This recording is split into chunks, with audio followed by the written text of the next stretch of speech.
In order for us to evaluate 2.03 raised to power 6, correct, for decimal places, we first of all have to write 2.03 as a binomial. That's achieved by splitting it into 2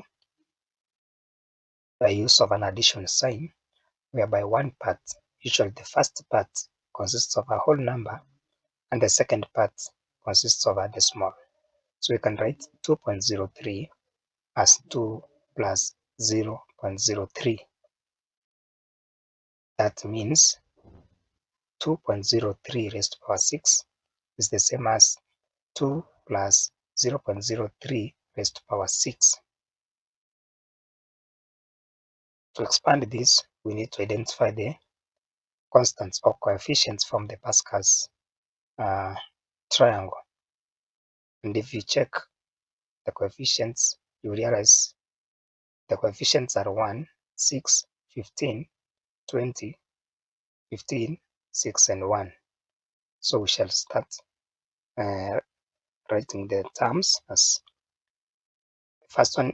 I said the coefficient is 1, so we shall have 1 times this 2 raised to power 6 times 0.03 raised to power 0 plus the next coefficient is 6, then raised to times 2 raised to power 5, because there is 6 now, it reduces the power by 1 to 5, then times 0.03 raised to power 1. Remember, the power of 5 keeps reducing by 1 as the power of 0.03 keeps increasing by 1.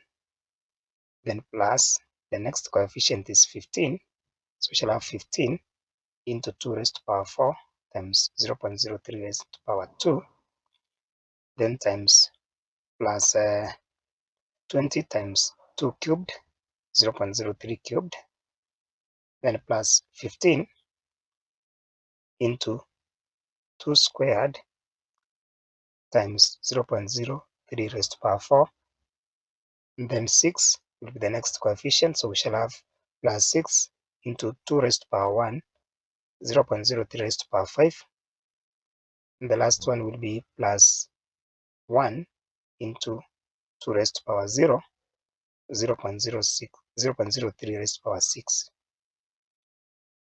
Now we simplify this one. 2 raised to power 6 is 64. 2 raised to power 5 is 32. Of course, 0.03 raised to power 1 is 0.03. 2 raised to power 4 is 16. 0.03 squared is 0.0009, all the way up to the last one here, where we have 1 times 1, because 2 raised to power 0 is 1, then times 0.03 raised to power 6, which gives this figure. Then the next thing is to simplify the individual terms. 1 times 64 times 1 gives us 64, plus this times this times this gives us 5.76. This times this times this gives us 0.216. The whole of this gives us 0.00432. This one will give us this figure. This one will give us this, and this one will give us this. I've marked them with different colors so that you can track a term easily. Now the last step is to add these figures, and if you do that, you're likely to get 69.98040489. Back to our question, we need to write the answer correct to 4 decimal places. So that means then we need to round off this one to 4 decimal places. And if you do that, you will get the answer being equal to 69.9804.